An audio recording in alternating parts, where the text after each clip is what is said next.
ఒక ముసలి వ్యక్తి ఆకలితో దాదాపు చనిపోతున్నాడు. అయినా కూడా తన ఇంట్లో ఉన్న చివరి ఆహారాన్ని ఒక చిన్న పక్షులకి ఇచ్చేశాడు. ఆశ్చర్యకరంగా ఆ పక్షులు 7 డ్వార్ఫ్స్ లా మారిపోయాయి. ఆ ముసలి వ్యక్తికి కృతజ్ఞత తెలపడానికి ఆ డ్వార్ఫ్స్ రాత్రి సమయంలో తన షూ షాప్లోకి దూరి వెళ్లారు. వారు షూలను ఇంకా స్టైలిష్ గా చేయాలని అనుకున్నారు. కాని వారు ఆరంభ స్థాయిలో ఉన్నవారు కావడం వల్ల అప్పుడప్పుడు మేకులు వాళ్ల వెనుక గుచ్చేవి. పరికరాలు తక్కువగా ఉండడంతో వాళ్లు అందరూ ఒకే హ్యామర్ను పంచుకోవాల్సి వచ్చింది. వాళ్లలో ఒక డ్వార్ఫ్ చాలా నిపుణుడు. అతని పొడవైన చేతులతో షూ టాప్స్ ను కుట్టే పనిచేశాడు. మరొక డ్వార్ఫ్ 2 నిమిషాల్లో బూట్ ను కుట్టగలిగాడు. కానీ కొన్నిసార్లు వదిలేన దారం అతని పనిని చెడగొట్టేది. ముసలి వ్యక్తి లేపకుండా ఉండేందుకు ఊహించని శబ్దాలను కప్పేందుకు వారు గాజు బాటిల్స్ వాడారు. చిన్న పనులు చూడటానికి తేలికగా ఉన్న సహాయకుడి పరుగుల వేగాన్ని పరీక్షించేది. జాగ్రత్తగా లేకపోతే వారు షూలలో మేకులుగా మిగిలిపోతారు.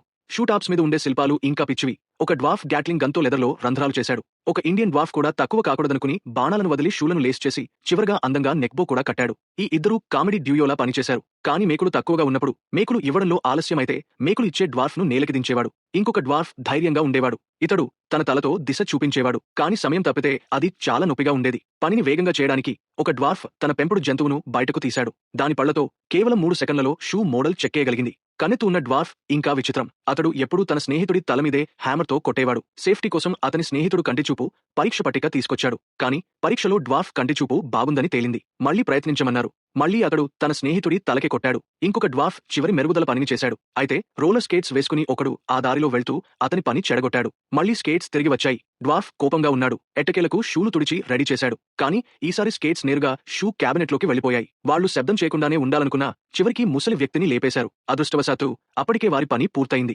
ముసలి వ్యక్తి షాప్ తలుపు తీసేసరికి అందమైన లెదర్ షూలతో షెల్ఫ్లు నిండిపోయి ఉన్నాయి. ముసలి వ్యక్తి, అతని భార్య ఆనందంతో నృత్యం చేశారు.